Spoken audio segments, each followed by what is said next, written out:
गुरु जी की साजी नवाजी गुरु रूप गुरु प्यारी साध संगत जी, वाहिगुरु जी का खालसा वाहिगुरु जी की फतेह। सजे पातशाह गुरबाणी गुरु विच जिथे उस्तत करते निरंकार परमात्मा वाहिगुरु की, उथे नाल ही उस्तत वडियाई करते उन्हां गुरमुखां दी भी जिहड़े परमात्मा दे नाल जुड़ गए, जिहड़े नाम दे नाल जुड़ गए।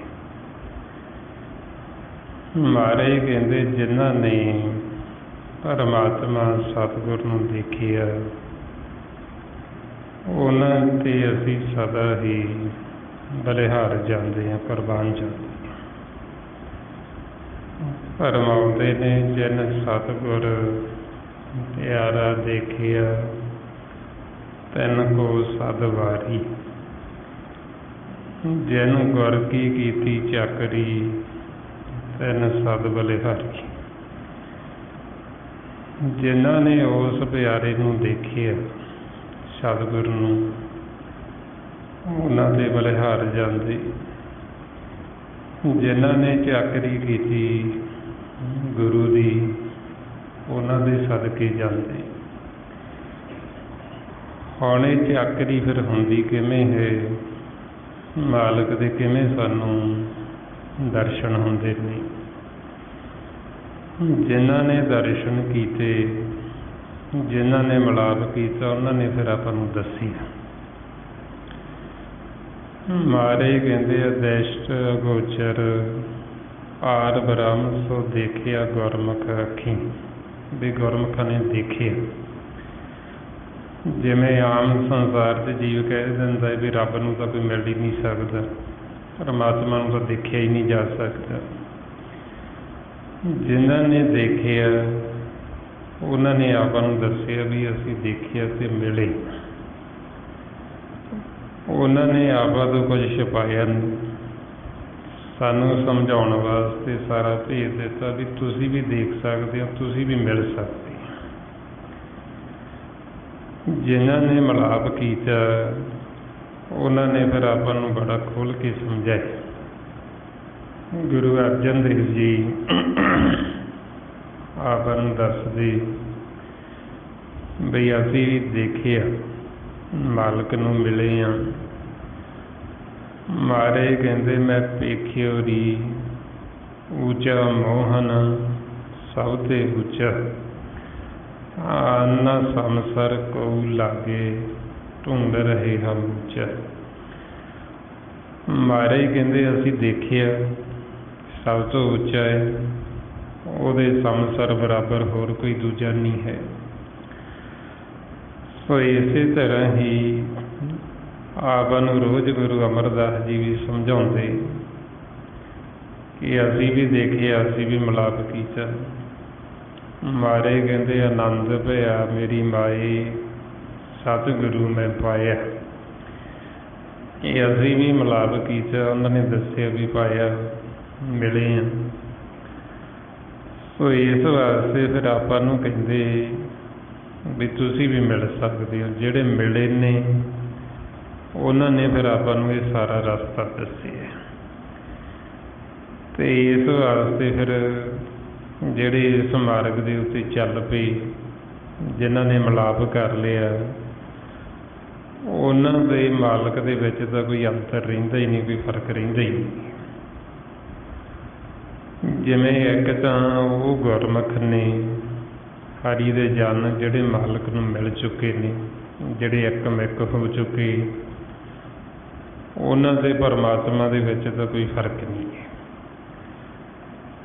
ਇਸ ਲਈ ਮਾਰੇ ਕਹਿੰਦੇ ਹਰ ਹਰ ਜਨ ਦੋਈ ਏਕ ਹੈ, ਬਿਬ ਵਿਚਾਰ ਕਿਛ ਨਾਹੀਂ। ਜਲ ਤੇ ਉਪਜੇ ਤਰੰਗ ਜਿਉਂ, ਜਲ ਹੀ ਵਿਖੇ ਸਮਾਏ। ਜੇ ਆਪਾਂ ਨੂੰ ਐਸੇ ਗੁਰਮੁਖ ਦਾ ਸੰਗ ਹੋ ਜਾਂਦਾ, ਜਿਹੜਾ ਹਰੀ ਦਾ ਜਨ ਹੈ, ਜਿਹੜਾ ਮਿਲਿਆ, ਉਹਦਾ ਸੰਗ ਕਰਕੇ ਫਿਰ ਅਸੀਂ ਤਰ ਸਕਦੇ ਹਾਂ।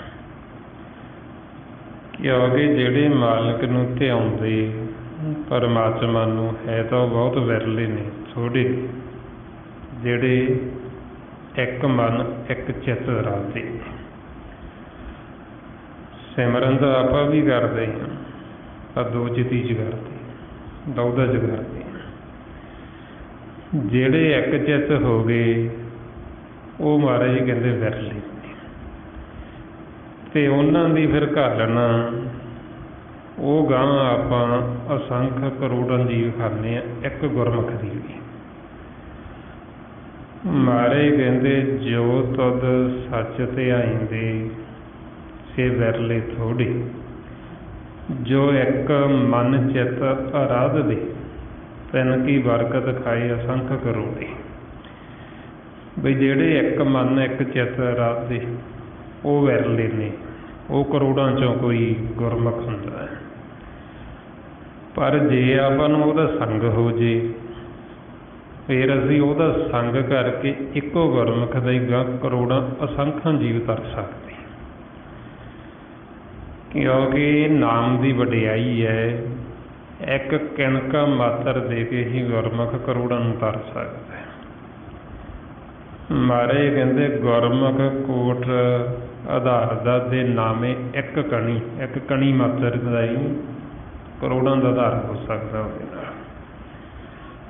ਸੋ ਇਸ ਵਾਸਤੇ ਫਿਰ ਆਪਾਂ ਨੂੰ ਸਮਝਾਉਂਦੇ ਵੀ ਜੇ ਸਾਨੂੰ ਐਸੇ ਗੁਰਮੁਖਾਂ ਦਾ ਸੰਗ ਹੋ ਜੇ, ਫਿਰ ਉਹ ਸਾਨੂੰ ਇਹ ਭੇਜ ਦਿੰਦੇ ਸਾਰਾ ਵੀ ਅਸੀਂ ਕਿਵੇਂ ਪਰਮਾਤਮਾ ਵਾਹਿਗੁਰੂ ਨੂੰ ਦੇਖਣਾ, ਕਿਵੇਂ ਅਸੀਂ ਜੋ ਗੁਰੂ ਹੈ, ਗੁਰੂ ਦੀ ਚਾਕਰੀ ਕਰਨੀ, ਜਿਨ੍ਹਾਂ ਨੇ ਕੀਤੀ ਤਾਈਓ ਮਾਰੇ ਕਹਿੰਦੇ ਉਹਨਾਂ 'ਤੇ ਅਸੀਂ ਬਲਿਹਾਰ ਜਾਂਦੇ ਹਾਂ, ਕੁਰਬਾਨ ਜਾਂਦੇ ਹਾਂ। ਆਪਾਂ ਨੂੰ ਫਿਰ ਸਮਝਾਉਂਦੇ ਵੀ ਜਦੋਂ ਆਪਾਂ ਨੂੰ ਐਸੇ ਗੁਰਮੁਖਾਂ ਦਾ ਸੰਗ ਹੁੰਦਾ, ਫਿਰ ਉਹ ਸਾਨੂੰ ਦੱਸਦੇ ਵੀ ਅਸੀਂ ਇਹ ਮਾਇਆ ਤੋਂ ਕਿਵੇਂ ਉੱਪਰ ਉੱਠਣਾ। ਪਹਿਲਾਂ ਤਾਂ ਆਪਾਂ ਨੂੰ ਮਾਇਆ ਦਾ ਪਤਾ ਨਹੀਂ ਹੁੰਦਾ, ਆਪਾਂ ਮਾਇਆ ਸਮਝਦੇ ਹਾਂ ਸੰਸਾਰ ਦੀ ਧਨ ਦੌਲਤ, ਜ਼ਮੀਨ ਜਾਇਦਾਦ, ਘਰ-ਬਾਰ ਵੀ ਇਹ ਮਾਇਆ ਹੈ ਤਾਂ ਇਹ ਵੀ ਮਾਇਆ ਹੀ ਹੈ, ਪਰ ਅਸਲ ਮਾਇਆ ਜੋ ਹੈ ਉਹ ਸਾਡੇ ਅੰਦਰ ਹੈ। ਜਿਹੜੇ ਤ੍ਰੈ ਗੁਣ ਨੇ ਜਿਹਦੇ ਵਿੱਚ ਇਹ ਵਿਚਾਰ ਚੱਲਦੇ, ਫੁਰਨੇ ਚੱਲਦੇ। ਹੁਣ ਇਸ ਮਾਇਆ ਦੇ ਵਿੱਚ ਸਾਰੇ ਹੀ ਜਿਹੜੇ ਨੇ ਜੀਵ ਉਹ ਬੱਝੇ ਹੋਏ ਨੇ।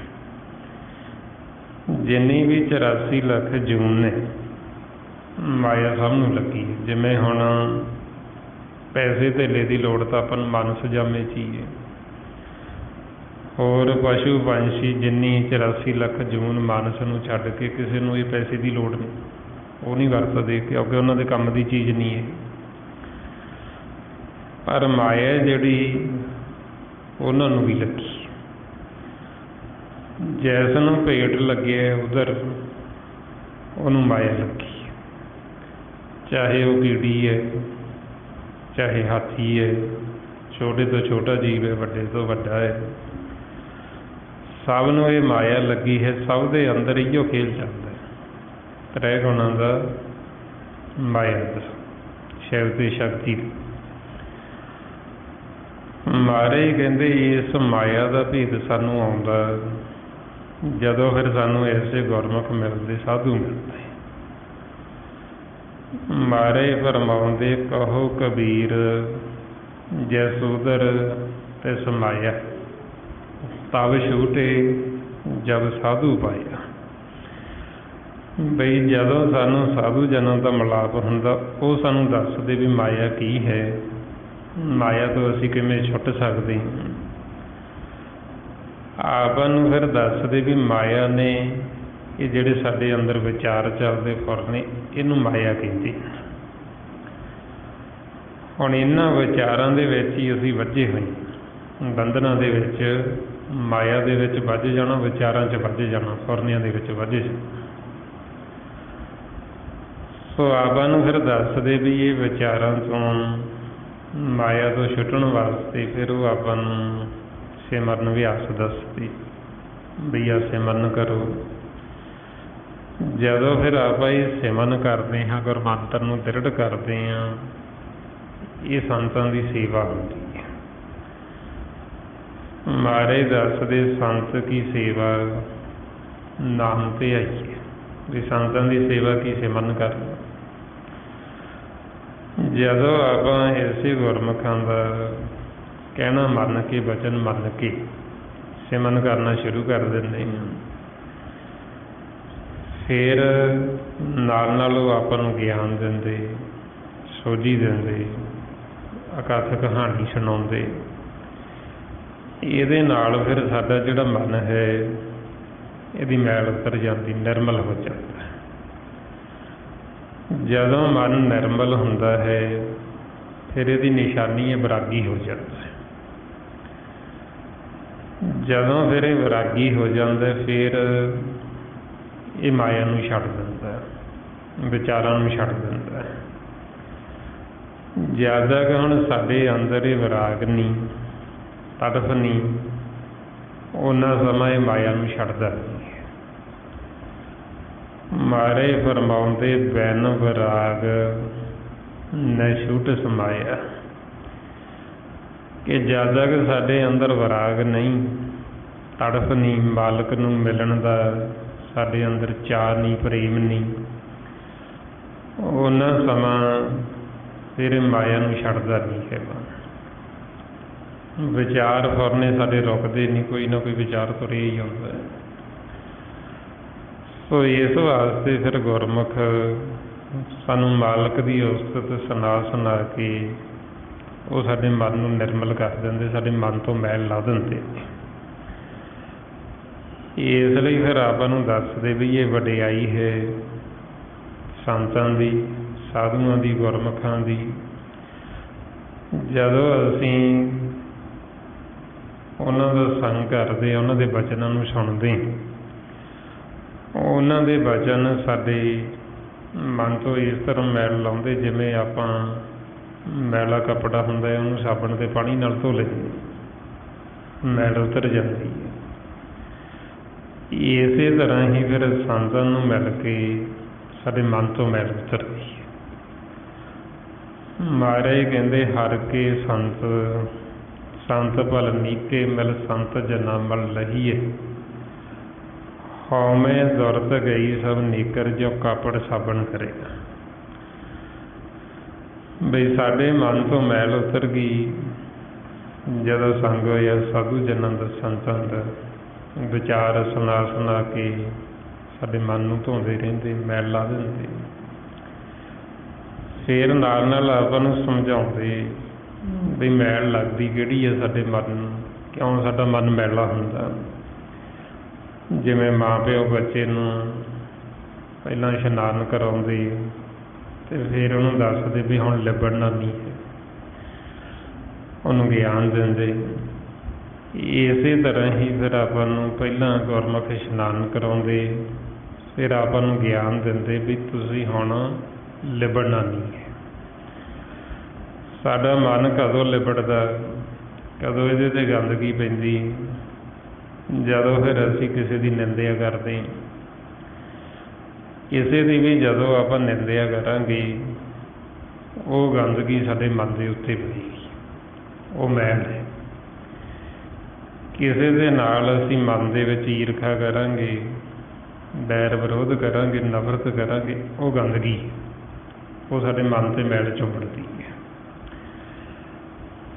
ਇਸ ਵਾਸਤੇ ਫਿਰ ਨਾਲ ਨਾਲ ਆਪਾਂ ਨੂੰ ਸਮਝਾਉਂਦੇ ਵੀ ਜਦੋਂ ਅਸੀਂ ਇਹ ਸਿਮਰਨ ਕਰਦੇ, ਸੰਗਤ ਕਰਦੇ ਹਾਂ, ਕਿਸੇ ਦੀ ਨਿੰਦਿਆ ਨਾ ਕਰੋ, ਨਾ ਨਿੰਦਿਆ ਕਰੋ ਅਤੇ ਨਾ ਹੀ ਸੁਣੋ ਕਿਸੇ ਦੀ। ਕਿਸੇ ਨਾਲ ਮਨ 'ਚ ਦੁਖਦਾ ਨਾ ਰੱਖੋ, ਵੈਰ ਵਿਰੋਧ ਨਾ ਰੱਖੋ, ਮਨ ਨੂੰ ਹਉਮੈ ਤੋਂ ਰਹਿਤ ਰੱਖੋ ਅਤੇ ਲੋਕ ਲੱਜਾ ਤੋਂ ਉੱਪਰ ਉੱਠ ਕੇ ਪਰਮਾਤਮਾ ਦਾ ਸਿਮਰਨ ਕਰੋ, ਉਹਦੇ ਗੁਣ ਗਾਵੋ, ਸ਼ਬਦ ਦੀ ਵਿਚਾਰ ਕਰੋ। ਜਦੋਂ ਅਸੀਂ ਨਾਲ ਨਾਲ ਹੀ ਫਿਰ ਪਰਹੇਜ਼ ਰੱਖਦੇ ਹਾਂ, ਫਿਰ ਸਾਡਾ ਜਿਹੜਾ ਮਨ ਹੈ ਲਿਬੜਦਾ ਨਹੀਂ, ਫਿਰ ਇਹਦੇ 'ਤੇ ਮੈਲ ਨਹੀਂ ਚੜ੍ਹਦੀ ਹੈ। ਅਤੇ ਐਸੀ ਅਵਸਥਾ 'ਚ ਕਹਿੰਦੇ ਰਹੋ ਹਮ ਨਹੀਂ ਚੰਗੇ ਬੁਰਾ ਨਹੀਂ ਕੋਈ, ਕਿ ਅਸੀਂ ਹੀ ਨਹੀਂ ਚੰਗੇ, ਹੋਰ ਤਾਂ ਬੁਰਾ ਕੋਈ ਨਹੀਂ ਹੈ। ਜੇ ਸਾਨੂੰ ਬੁਰਾ ਲੱਗਦਾ ਹੈ ਉਹ ਅਸੀਂ ਚੰਗੇ ਨਹੀਂ ਤਾਂ ਸਾਨੂੰ ਲੱਗਦਾ ਹੈ। ਇਸ ਵਾਸਤੇ ਜਦੋਂ ਫਿਰ ਆਪਾਂ ਐਸੀ ਅਵਸਥਾ ਚਾਹਾਂਗੇ, ਆਪਦੇ ਆਪ ਨੂੰ ਸਭ ਤੋਂ ਅਸੀਂ ਨੀਵਾਂ ਸਮਝਾਂਗੇ, ਜਿਹੜਾ ਐਸਾ ਸਮਝਦਾ ਸਤਿਗੁਰੂ ਕਹਿੰਦੇ ਉਹ ਸਾਡਾ ਅਸਲ ਮਿੱਤਰ ਹੈ। ਮਹਾਰਾਜ ਕਹਿੰਦੇ ਕਬੀਰ ਸਭ ਤੇ ਹਮ ਬੁਰੇ, ਹਮ ਤਜ ਭਲੋ ਸਭ ਕੋਈ, ਜਨ ਐਸਾ ਕਰ ਬੁਝਿਆ ਮੀਤ ਹਮਾਰਾ ਸੋਈ। ਕਹਿੰਦੇ ਵੀ ਸਭ ਤੋਂ ਬੁਰੇ ਅਸੀਂ ਹੋਈਆਂ, ਸਾਤੋਂ ਤਾਂ ਸਾਰੇ ਭਲੇ, ਸਾਤੋਂ ਤਾਂ ਸਾਰੇ ਚੰਗੇ। ਜੇ ਕੋਈ ਬੁਰਾ ਹੈ ਅਤੇ ਉਹ ਮੇਰਾ ਮਹੀਂ। ਜਦੋਂ ਐਸੀ ਅਵਸਥਾ 'ਚ ਆਪਣਾ ਮਨ ਆਉਂਦਾ ਹੈ ਫਿਰ ਇਹ ਸਹਿਜ ਦੇ ਵਿੱਚ ਆਉਂਦਾ ਹੈ, ਫਿਰ ਅਸੀਂ ਕਾਬਲ ਹੁੰਦੇ ਹਾਂ ਇਸ ਮਾਰਗ ਦੇ ਉੱਤੇ ਚੱਲਣ ਦੀ। ਉਹ ਵੀ ਜੇ ਬੜੀ ਵੱਡੀ ਮਾਲਕ ਦੀ ਕਿਰਪਾ ਹੋਵੇ, ਨਿਰੰਕਾਰ ਦੀ, ਫਿਰ ਆਪਾਂ ਇਸ ਮਾਰਗ ਦੇ ਉੱਤੇ ਚੱਲਦੇ ਹਾਂ। ਨਹੀਂ ਤਾਂ ਅਸੀਂ ਧਾਰ ਦੇ ਰਸਤੇ 'ਤੇ ਚੱਲਦੇ ਰਹਿੰਦੇ ਹਾਂ, ਵੈਰ ਵਿਰੋਧ ਵਾਲੇ 'ਤੇ। ਇਸ ਵਾਸਤੇ ਫਿਰ ਆਪਾਂ ਨੂੰ ਦੱਸਿਆ ਵੀ ਇਹ ਹੈ ਸਹਿਜ ਮਾਰਗ, ਪ੍ਰੇਮ ਦਾ ਮਾਰਗ, ਗੁਰੂ ਨਾਨਕ ਦਾ ਘਰ ਹੈ ਨੀਵਿਆਂ ਦਾ। ਜਿੰਨਾ ਅਸੀਂ ਮਨ ਕਰਕੇ ਨੀਵੇਂ ਹੋ ਜਾਵਾਂਗੇ ਉਨਾ ਹੀ ਅਸੀਂ ਸੁਖੀ ਹੋ ਜਾਵਾਂਗੇ, ਉਨਾ ਹੀ ਆਤਮਿਕ ਤੌਰ 'ਤੇ ਉੱਚੇ ਹੋ ਜਾਵਾਂਗੇ। ਮਹਾਰਾਜ ਕਹਿੰਦੇ ਆਪਸ ਕੋ ਜੋ ਜਾਣੇ ਨੀਚਾ ਸੋ ਗਣੀਏ ਸਭ ਤੋਂ ਉੱਚਾ। ਆਪਾਂ ਨੂੰ ਕਹਿੰਦੇ ਵੀ ਜੇ ਤੁਸੀਂ ਸੁਖੀ ਹੋਣਾ ਮਨ ਕਰਕੇ ਇੰਨੇ ਨੀਵੇਂ ਇੰਨੇ ਨੀਚ ਬਣ ਜਾਓ। ਸੱਚੇ ਪਾਤਸ਼ਾਹ ਕਹਿੰਦੇ ਨੀਚਾਂ ਅੰਦਰ ਨੀਚ ਜਾਤ, ਨੀਚੀ ਹੂੰ ਅਤ ਨੀਚ, ਨਾਨਕ ਤਿਨ ਕੇ ਸੰਗ ਸਾਥ ਵੱਡਿਓ ਸਿਉ ਕੈ ਰੀਸ। ਜਿੱਥੇ ਨੀਚ ਸਵਾਲੀਅਣ ਤਿੱਥੇ ਨਜ਼ਰ ਤੇਰੀ ਬਖਸ਼ੀਸ਼। ਜਿੰਨਾ ਅਸੀਂ ਮਨ ਕਰਕੇ ਨੀਵੇਂ ਹੋਵਾਂਗੇ ਉਨਾ ਹੀ ਅਸੀਂ ਸੁਖੀ ਹੋ ਜਾਵਾਂਗੇ। ਹੁਣ ਮਨ ਹੈ ਜਿਹੜਾ ਸਾਡਾ ਇਹਦੇ ਗੱਲਾਂ ਬਾਤਾਂ ਨਾਲ ਨੀਵਾਂ ਨਹੀਂ ਹੁੰਦਾ। ਉੱਦਾਂ ਬੇਸ਼ੱਕ ਅਸੀਂ ਗੱਲਾਂ ਬਾਤਾਂ ਨਾਲ ਕਹੀ ਜਾਵਾਂਗੇ ਮੂੰਹ ਜ਼ਬਾਨੀ ਵੀ ਅਸੀਂ ਬੜੇ ਨਿਮਾਣੇ ਹਾਂ ਜੀ, ਅਸੀਂ ਬੜੇ ਨੀਵੇਂ ਹਾਂ ਜੀ, ਅਸੀਂ ਤਾਂ ਕੂਕਰ ਹਾਂ ਗੁਰੂ ਘਰ ਦੇ। ਪਰ ਪਤਾ ਉਦੋਂ ਲੱਗਣਾ ਜਦੋਂ ਕੋਈ ਦੂਸਰਾ ਆਖੇ। ਜੇ ਕੋਈ ਸਾਨੂੰ ਆਖੇ ਜਿਹੜਾ ਕੂਕਰ ਹੈ, ਅਤੇ ਜੇ ਕੂਕਰ ਨੂੰ ਕੂਕਰ ਕਹਿ ਕੇ ਬੁਲਾਵੇ ਤਾਂ ਉਹਨੂੰ ਤਾਂ ਗੁੱਸਾ ਆਉਣਾ ਹੀ ਨਹੀਂ ਚਾਹੀਦਾ। ਜੇ ਸਾਨੂੰ ਗੁੱਸਾ ਆ ਗਿਆ ਅਤੇ ਫਿਰ ਸਮਝ ਲਓ ਵੀ ਅਸੀਂ ਉੱਪਰੋਂ ਉੱਪਰੋਂ ਕਹਿੰਦੇ ਹੀ ਹਾਂ, ਸਾਡਾ ਮਨ ਅੰਦਰੋਂ ਮੰਨਿਆ ਨਹੀਂ ਹੈ। ਇਸ ਵਾਸਤੇ ਫਿਰ ਆਪਾਂ ਨੂੰ ਸਮਝਾਉਂਦੇ ਬਈ ਗੱਲਾਂ ਬਾਤਾਂ ਨਾਲ ਨਹੀਂ ਹੁੰਦਾ, ਇਹਦੇ ਵਾਸਤੇ ਸਾਨੂੰ ਸ਼ਬਦ ਦੀ ਕਮਾਈ ਕਰਨੀ ਪੈਂਦੀ, ਅਭਿਆਸ ਕਰਨਾ ਪੈਂਦਾ। ਜਿੰਨਾ ਅਸੀਂ ਅਭਿਆਸ ਕਰਾਂਗੇ ਓਨਾ ਹੀ ਸਾਡਾ ਮਨ ਨਿਰਮਲ ਹੋਏਗਾ, ਅਤੇ ਜਿੰਨਾ ਮਨ ਨਿਰਮਲ ਹੋਏਗਾ ਓਨਾ ਹੀ ਇਹ ਨਿਮਾਣਾ ਹੋਏਗਾ। ਗੁਰਮੁਖ ਹੈ ਜਿਹੜਾ ਉਹਦੀ ਇਹ ਨਿਸ਼ਾਨੀ, ਉਹ ਆਪਦੇ ਆਪ ਨੂੰ ਨਿਮਾਣਾ ਸਮਝਦਾ। ਮਹਾਰਾਜ ਕਹਿੰਦੇ ਮਨ ਤੂੰ ਮਤ ਮਾਨ ਕਰੇ, ਜੇ ਹਉ ਪਿਛ ਜਾਣਦਾ ਗੁਰਮੁਖ ਨਿਮਾਣਾ ਹੋ। ਬਈ ਮਨ ਨੂੰ ਕਹਿੰਦੇ ਤੂੰ ਇਹ ਨਾ ਸਮਝ ਵੀ ਮੈਨੂੰ ਬੜਾ ਗਿਆਨ ਹੈ, ਮੈਂ ਬੜਾ ਗਿਆਨੀ ਹਾਂ ਜੀ, ਮੈਂ ਬੜਾ ਸਿਆਣਾ ਵਾਂ ਜੀ। ਜਿਹੜਾ ਗੁਰਮੁਖ ਹੈ ਉਹ ਨਿਮਾਣਾ, ਉਹ ਨੀਵਾਂ। ਉਹ ਕਹਿੰਦਾ ਮੈਨੂੰ ਤਾਂ ਕੁਛ ਪਤਾ ਹੀ ਨਹੀਂ, ਮੈਂ ਤਾਂ ਕੁਛ ਜਾਣਦਾ ਹੀ ਨਹੀਂ। ਇਸ ਵਾਸਤੇ ਫਿਰ ਮਹਾਰਾਜ ਕਹਿੰਦੇ ਜਿਹੜਾ ਕਹਿੰਦਾ ਮੈਂ ਬਹੁਤ ਜਾਣਦਾ, ਅਸਲ ਦੇ ਵਿੱਚ ਉਹ ਜਾਣਦਾ ਨਹੀਂ। ਸੋਈ ਅਜਾਨ ਕਹੇ ਮੈਂ ਜਾਨਾ, ਮਹਾਰਾਜ ਕਹਿੰਦੇ ਉਹ ਜਾਣ। ਸੋ ਇਸ ਵਾਸਤੇ ਫਿਰ ਆਪਾਂ ਨੂੰ ਕਹਿੰਦੇ ਬਈ ਜਿੰਨਾ ਅਸੀਂ ਮਨ ਕਰਕੇ ਨੀਵੇਂ ਹੋਵਾਂਗੇ ਉਹਨਾਂ ਅਸੀਂ ਸੁਖੀ ਹੋਵਾਂਗੇ। ਅਤੇ ਕਹਿੰਦੇ ਮਨ ਨੂੰ ਇੰਨਾ ਨੀਵਾਂ ਕਰ ਲਓ। ਬਾਬਾ ਕਬੀਰ ਜੀ ਕਹਿੰਦੇ ਵੀ ਜਿਵੇਂ ਰਸਤੇ ਵਿੱਚ ਇੱਕ ਰੋੜਾ ਪਿਆ ਹੁੰਦਾ, ਉਸ ਰੋੜੇ ਨੂੰ ਕੋਈ ਜਿੱਧਰ ਮਰਜ਼ੀ ਚੱਕ ਕੇ ਸੁੱਟ ਦੇਵੇ, ਉਹਦੇ 'ਤੇ ਕੋਈ ਅਸਰ ਨਹੀਂ ਹੁੰਦਾ। ਜੇ ਅਸੀਂ ਮਨ ਨੂੰ ਇੰਨਾ ਨੀਵਾਂ ਕਰ ਲਈਏ ਵੀ ਸਾਨੂੰ ਜੋ ਮਰਜ਼ੀ ਕਹੀ ਚੱਲੇ, ਕੋਈ ਚੰਗਾ ਕਹੀ ਚੱਲੇ, ਕੋਈ ਮੰਦਾ ਕਹੀ ਚੱਲੇ, ਸਾਡੇ 'ਤੇ ਕੋਈ ਅਸਰ ਹੀ ਨਾ ਹੋਵੇ, ਫਿਰ ਮਹਾਰਾਜ ਕਹਿੰਦੇ ਵੀ ਮਾਲਕ ਮਿਲ ਸਕਦਾ। ਫਰਮਾਉਂਦੇ ਨੇ ਕਬੀਰ ਰੋੜਾ ਹੋਏ ਰੋਹ ਬਾਟਕਾ, ਤਜ ਮਨ ਕਾ ਅਭਿਮਾਨ, ਐਸਾ ਤੇਰਾ ਦਾਸ ਹੋਏ ਤਾਂ ਹੀ ਮਿਲੇ ਭਗਵਾਨ। ਫਿਰ ਜਦੋਂ ਦੇਖਿਆ ਉਹਨਾਂ ਨੇ ਵੀ ਰੋੜਾ ਹੈ ਜਿਹੜਾ, ਵੀ ਰੋੜੇ 'ਤੇ ਤਾਂ ਕੋਈ ਅਸਰ ਨਹੀਂ ਹੁੰਦਾ। ਕੋਈ ਰਾਹਗੀਰ ਚੱਲ ਰਿਹਾ, ਉਹਦੇ ਪੈਰ ਨੂੰ ਠੋਕਰ ਲੱਗੇ, ਠੇਡਾ ਲੱਗੇ, ਅਤੇ ਉਹ ਮਹਿਸੂਸ ਕਰਦਾ, ਉਹਨੂੰ ਤਕਲੀਫ ਹੁੰਦੀ ਹੈ, ਦੁੱਖ ਲੱਗਦਾ। ਫਿਰ ਕਹਿੰਦੇ ਰੋੜੇ ਵਰਗੇ ਹੋਣਾ ਵੀ ਠੀਕ ਨਹੀਂ, ਰੋੜੇ ਤੋਂ ਥੱਲੇ ਮਿੱਟੀ ਖੇ। ਜੇ ਮਨ ਨੂੰ ਮਿੱਟੀ ਵਰਗੇ ਕਰ ਲਈਏ, ਖੇ ਵਰਗੇ, ਅਤੇ ਫਿਰ ਕਹਿੰਦੇ ਮਿਲ ਸਕਦਾ। ਜਿਵੇਂ ਮਰਜ਼ੀ ਕੋਈ ਲਤਾੜੀ ਚੱਲੇ ਪੈਰਾਂ ਥੱਲੇ, ਜਿਵੇਂ ਮਰਜ਼ੀ ਕੋਈ ਬੂਟੀ ਚੱਲੇ, ਮਿੱਟੀ ਨੂੰ ਕੋਈ ਅਸਰ ਨਹੀਂ। ਇਸੇ ਤਰ੍ਹਾਂ ਹੀ ਫਿਰ ਮਹਾਰਾਜ ਦੱਸਦੇ, ਕਹਿੰਦੇ ਕਬੀਰ ਰੋੜਾ ਹੁਆ ਤਾਂ ਕਿਆ ਪਿਆ, ਪੰਥੀ ਕੋ ਦੁੱਖ ਦੇ, ਐਸਾ ਤੇਰਾ ਦਾਸ ਹੋਏ ਜਿਉਂ ਧਰਨੀ ਮੈਂ ਖੇ। ਖੇ ਵਰਗੇ ਬਣ ਜਾਈਏ, ਮਿੱਟੀ ਵਰਗੇ ਹੋ ਜਾਈਏ।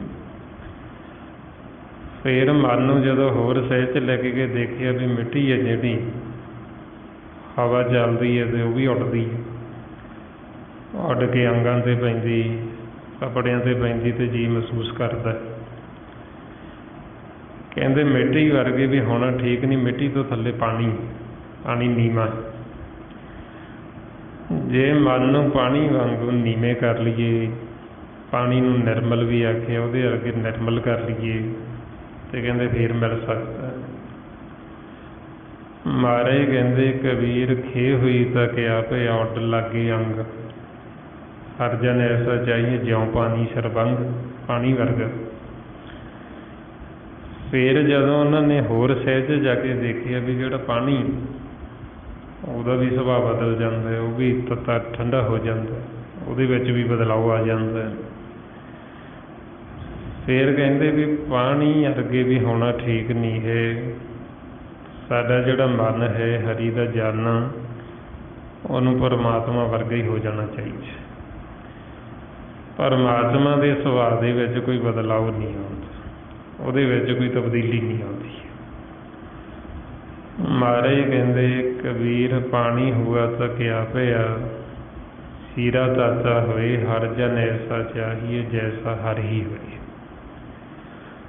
ਵੀ ਉਹਦੇ ਵਰਗਾ ਹੀ ਹੋ ਜਾਵੇ ਸਾਡਾ ਮਨ। ਅਤੇ ਉਹਦੇ ਵਾਸਤੇ ਫਿਰ ਆਪਾਂ ਨੂੰ ਸਮਝਾਉਂਦੇ ਵੀ ਜੇ ਇੰਨਾ ਮਨ ਨੀਵਾਂ ਹੋਵੇ ਤਾਂ ਉਹਨਾਂ ਨੇ ਆਪਾਂ ਨੂੰ ਇਹ ਦ੍ਰਿਸ਼ਟਮਾਨ ਉਦਾਹਰਨਾਂ ਦਿੱਤੀ, ਰੋੜੇ ਦੀ, ਮਿੱਟੀ ਦੀ, ਫਿਰ ਪਾਣੀ ਦੀ, ਵੀ ਇਹ ਕਿੰਨੇ ਨੀਵੇਂ ਨੇ, ਇਹਨਾਂ 'ਤੇ ਕੋਈ ਅਸਰ ਨਹੀਂ। ਪਰ ਆਪਾਂ ਨੂੰ ਫਿਰ ਸਮਝਾਉਂਦੇ ਵੀ ਜੇ ਇੰਨਾ ਨੀਵਾਂ ਹੋਵੇ ਤਾਂ ਮਿਲ ਸਕਦਾ। ਹੁਣ ਜੇ ਆਪਾਂ ਨੂੰ ਕੋਈ ਮਾੜਾ ਜਿਹਾ ਸ਼ਬਦ ਦੀ ਚੋਟ ਮਾਰਦਾ, ਜੇ ਆਪਾਂ ਉਹ ਵੀ ਨਹੀਂ ਸਹਾਰਦੇ, ਉਹਨਾਂ ਵੀ ਸਾਨੂੰ ਅੰਦਰ ਸਾਡੀ ਸਹਿਣਸ਼ੀਲਤਾ ਨਹੀਂ ਹੈ, ਅਤੇ ਫਿਰ ਅਸੀਂ ਆਖੀਏ ਵੀ ਅਸੀਂ ਪਰਮਾਤਮਾ ਨੂੰ ਮਿਲ ਲਾਂਗੇ। ਮਹਾਰਾਜ ਕਹਿੰਦੇ ਇੱਦਾਂ ਤਾਂ ਮਿਲਿਆ ਨਹੀਂ ਜਾ ਸਕਦਾ। ਵੀ ਉਹ ਗੱਲਾਂ ਨਾਲ ਨਹੀਂ ਕੱਲਿਆਂ ਨਾ ਮਤ ਜਾਣ ਸੇ ਗੱਲੀ ਪਾਇਆ, ਮਾਨ ਕੀ ਮਾਚੀ ਰੂਪ ਕੀ ਸੋਭਾ ਇਤ ਵਿਧੀ ਜਨਮ ਗਵਾਇਆ। ਮਹਾਰਾਜ ਕਹਿੰਦੇ ਵੀ ਉਹ ਗੱਲਾਂ ਨਾਲ ਨਹੀਂ ਮਿਲਦਾ ਹੈ, ਉਹਦੇ ਵਾਸਤੇ ਫਿਰ ਆਪਾਂ ਨੂੰ ਮਨ ਨੂੰ ਇੰਨਾ ਨੀਵਾਂ ਨਿਮਾਣਾ ਕਰਨਾ ਪੈਂਦਾ, ਨਿਰਮਲ ਕਰਨਾ ਪੈਂਦਾ। ਪਰਮਾਤਮਾ ਆਪ ਨਿਰਮਲ ਹੈ, ਉਹਨੂੰ ਮੈਲ ਨਹੀਂ ਲੱਗਦੀ, ਮਨ ਮੈਲਾ ਹੋ ਗਿਆ। ਜਦੋਂ ਹੁਣ ਮਨ ਉਹਦੇ ਵਰਗਾ ਹੋਏਗਾ, ਨਿਰਮਲ ਹੋਏਗਾ, ਫੇਰ ਹੀ ਮਿਲ ਸਕਦਾ। ਇਸ ਲਈ ਮਹਾਰਾਜ ਕਹਿੰਦੇ ਮੇਰਾ ਪ੍ਰਭ ਸਦਾ ਨਿਰਮਲਾ, ਮਨ ਨਿਰਮਲ ਪਾਇਆ ਜਾਏ।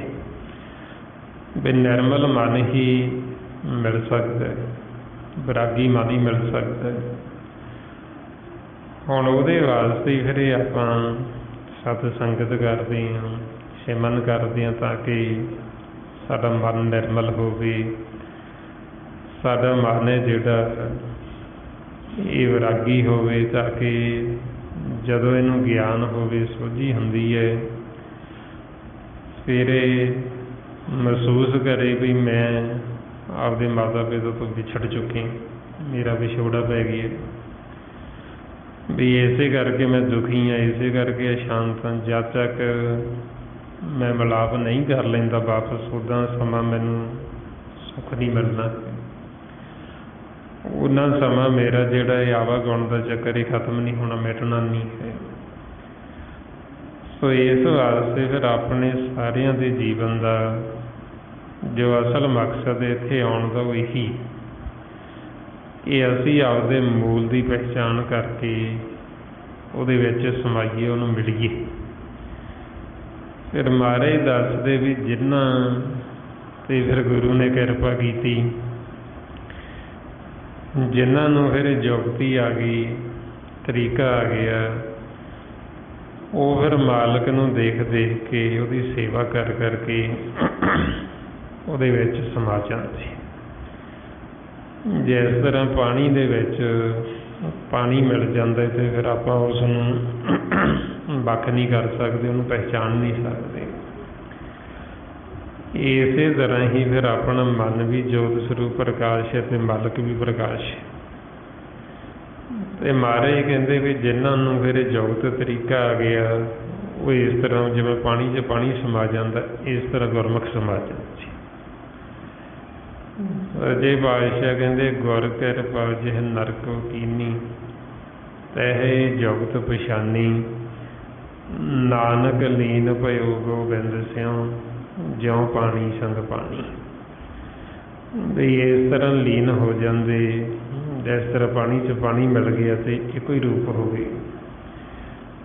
ਇਸੇ ਤਰ੍ਹਾਂ ਹੀ ਫਿਰ ਆਪਾਂ ਨੂੰ ਕਹਿੰਦੇ ਵੀ ਸੱਚ ਨੂੰ ਪਰਮਾਤਮਾ ਨੂੰ ਅਸੀਂ ਤਾਂਹੀਓ ਜਾਣ ਸਕਦੇ ਹਾਂ ਜੇ ਸਾਨੂੰ ਜੁਗਤੀ ਆਉਂਦੀ, ਜੇ ਸਾਨੂੰ ਤਰੀਕਾ ਆਉਂਦਾ।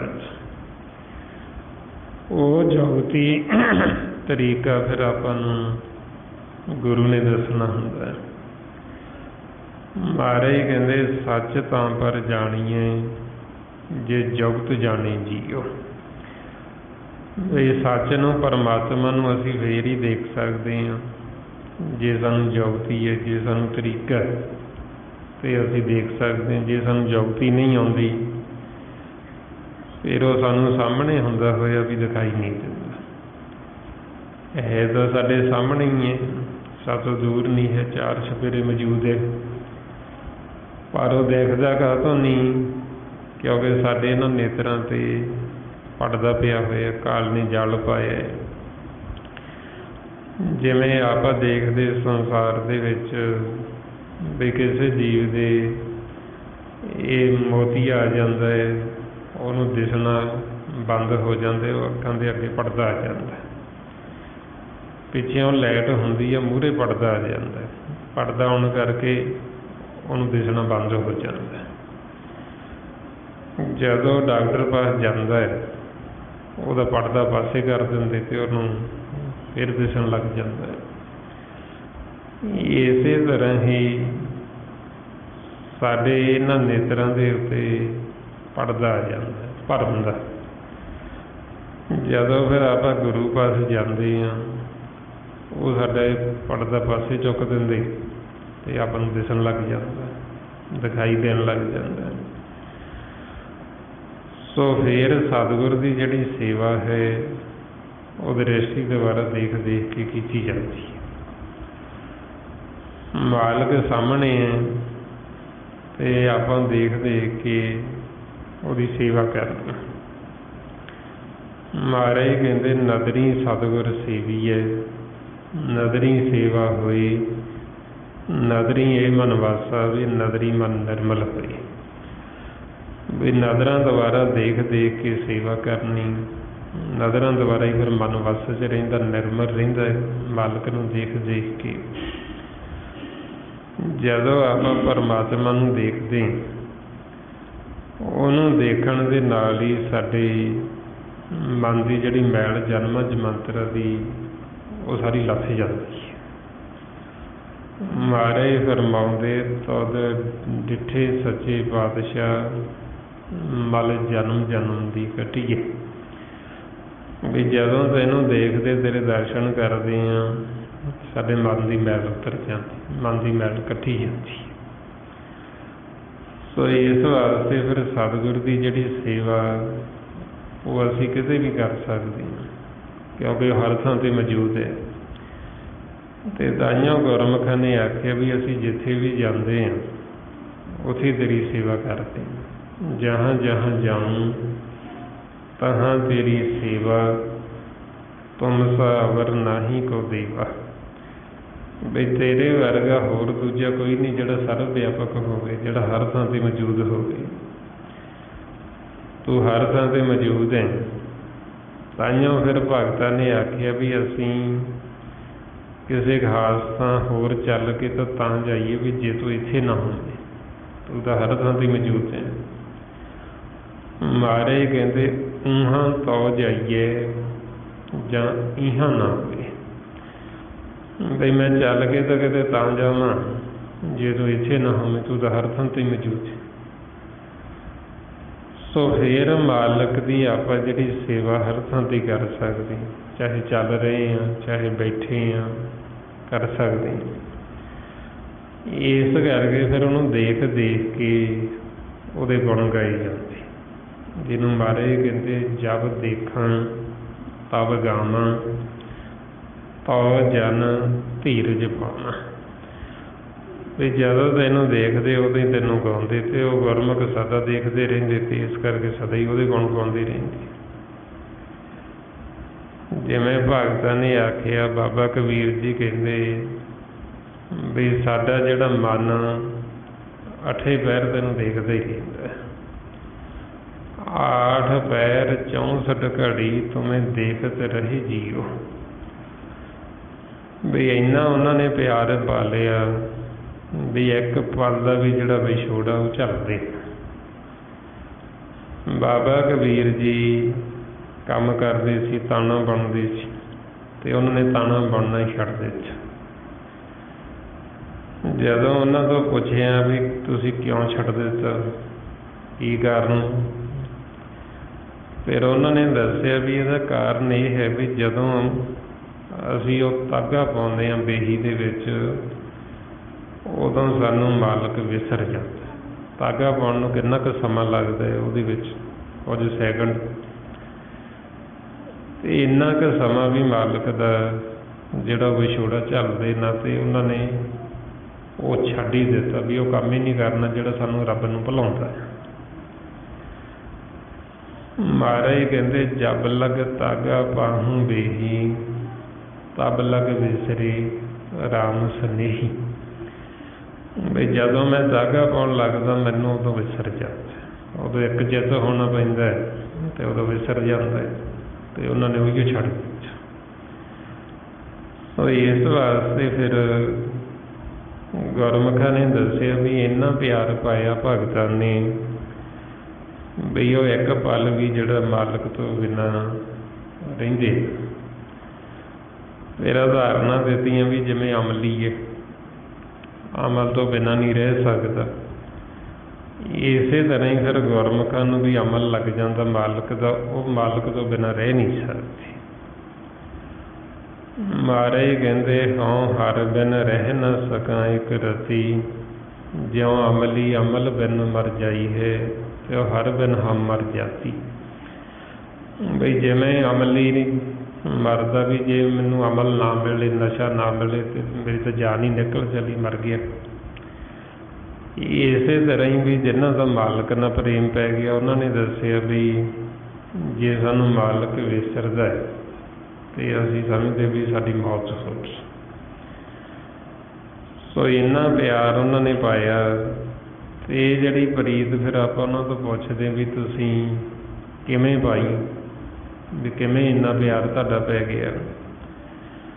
ਫਿਰ ਉਹਨਾਂ ਨੇ ਦੱਸਿਆ ਵੀ ਅਸੀਂ ਇਹ ਜਿਹੜੀ ਪ੍ਰੀਤ ਇਸ ਸੰਸਾਰ ਦੇ ਕਿਸੇ ਪਦਾਰਥ ਬਦਲੇ ਨਹੀਂ ਮਿਲਦੀ।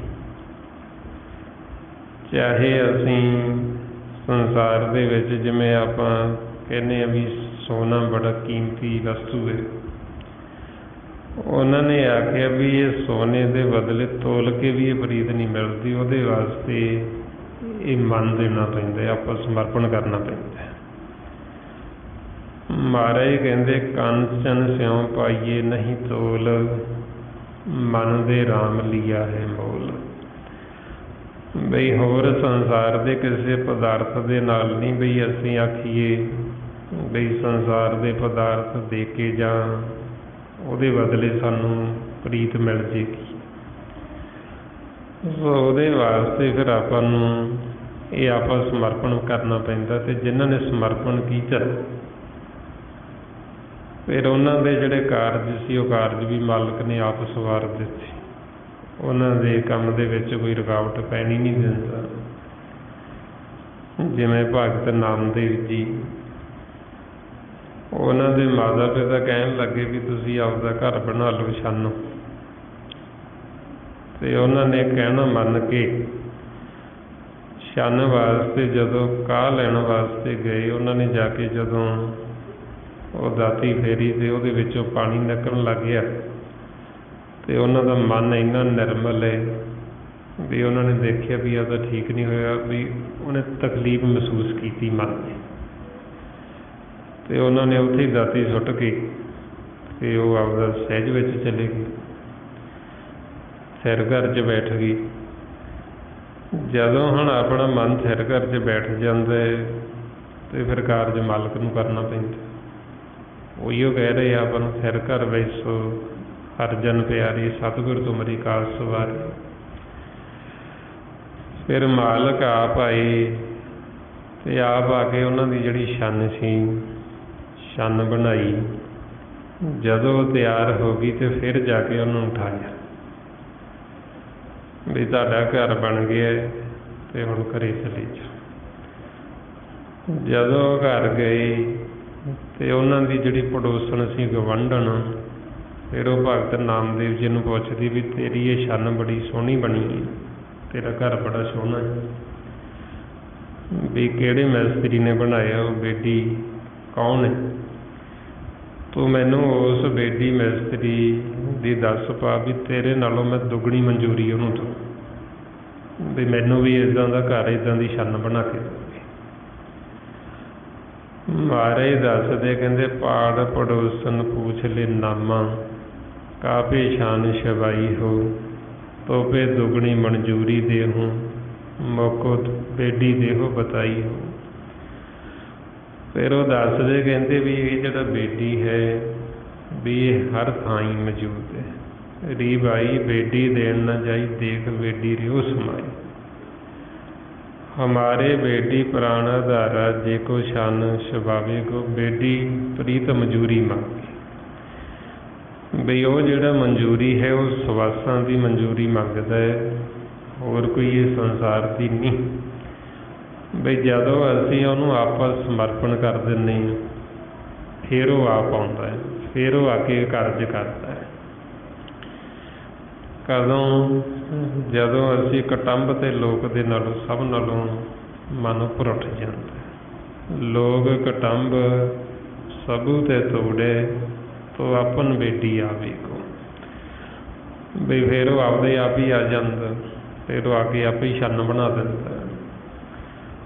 ਸੋ ਇਸ ਤਰ੍ਹਾਂ ਫਿਰ ਜਿਨ੍ਹਾਂ ਨੇ ਪ੍ਰੀਤ ਪਾਈ ਭਗਤਾਂ ਨੇ, ਮਾਲਕ ਉਹਨਾਂ ਦੀ ਰੱਖਿਆ ਤੇ ਆਇਆ, ਉਹਨਾਂ ਦੇ ਕਾਰਜ ਵੀ ਆਪ ਕੀਤੇ, ਉਹਨਾਂ ਦੇ ਵਿੱਚ ਕੋਈ ਵਿਘਨ ਨਾ ਪੈਣ ਦਿੱਤਾ। ਇਸ ਲਈ ਮਾਰੇ ਫਿਰ ਦੱਸਦੇ, ਹਰ ਭਗਤਾਂ ਦੀ ਸਦਾ ਤੂੰ ਰੱਖਦਾ, ਹਰ ਜੀਉ ਧੁਰ ਤੂੰ ਰੱਖਦਾ ਆ। ਬਈ ਮਾਲਕ ਆਪਦੇ ਭਗਤਾਂ ਦੀ, ਸੇਵਕਾਂ ਦੀ ਉਹ ਸਦਾ ਰੱਖਦਾ ਹੀ ਆਇਆ। ਹਰ ਜੁਗ ਜੁਗ ਭਗਤ ਪਾਇਆ, ਪੈਜ ਰੱਖਦਾ ਆ ਰਾਮ ਰਾਜੀ। ਮਾਲਕ ਤਾਂ ਹੁਣ ਵੀ ਉਹੀ ਹੋਏ, ਭਗਤਾਂ ਨੇ ਜਿਸ ਦੀ ਭਗਤੀ ਕੀਤੀ, ਮਾਲਕ ਹੁਣ ਵੀ ਉਹੀ ਹੈ। ਉਹਦੇ ਵਿੱਚ ਤਾਂ ਕੋਈ ਬਦਲਾਅ ਆਉਂਦਾ ਨਹੀਂ, ਉਹ ਤਾਂ ਸਦਾ ਰਹਿਣ ਵਾਲਾ ਹੈ। ਆਦ ਸੱਚ ਜੁਗਾਦ ਸੱਚ, ਹੈ ਵੀ ਸੱਚ, ਨਾਨਕ ਹੋਸੀ ਵੀ ਸੱਚ।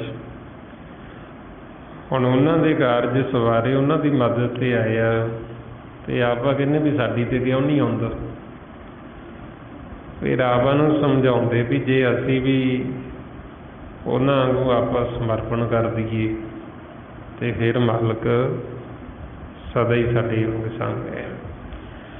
ਇਸ ਵਾਸਤੇ ਫਿਰ ਆਪਾਂ ਨੂੰ ਸਮਝਾਉਂਦੇ ਵੀ ਜਿਵੇਂ ਭਗਤਾਂ ਨੇ ਅਭਿਆਸ ਕੀਤਾ, ਮਿਹਨਤ ਕੀਤੀ, ਉਸੇ ਤਰ੍ਹਾਂ ਆਪਾਂ ਨੂੰ ਸਮਝਾਉਂਦੇ ਵੀ ਤੁਸੀਂ ਵੀ ਅਭਿਆਸ ਕਰੋ, ਸਿਮਰਨ ਕਰੋ। ਜਦੋਂ ਹੁਣ ਆਪਾਂ ਉਹਨਾਂ ਦਾ ਵਚਨ ਮੰਨਾਂਗੇ, ਉਹਨਾਂ ਦੇ ਦੱਸੇ ਹੋਏ ਮਾਰਗ ਦੇ ਉੱਤੇ ਚੱਲਾਂਗੇ ਤੇ ਫਿਰ ਕਿਰਪਾ ਹੋਏਗੀ।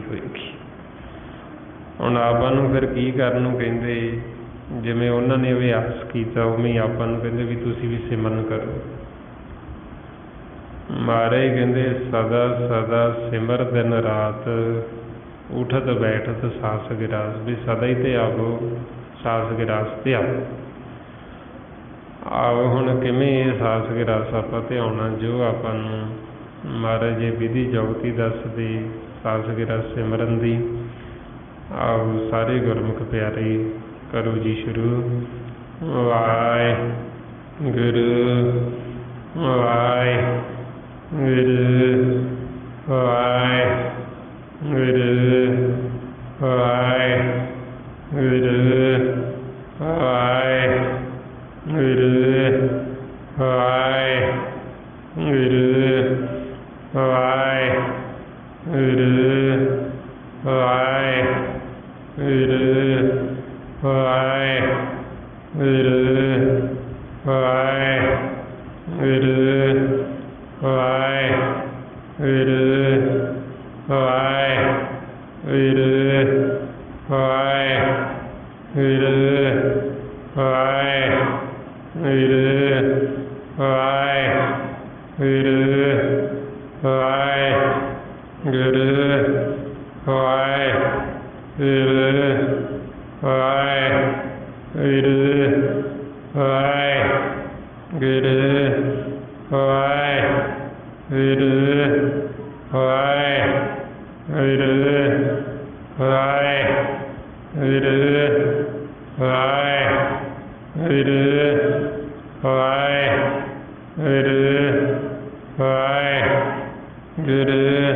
ਵਾਹਿਗੁਰੂ ਜੀ ਕਾ ਖਾਲਸਾ ਵਾਹਿਗੁਰੂ ਜੀ ਕੀ ਫਤਿਹ।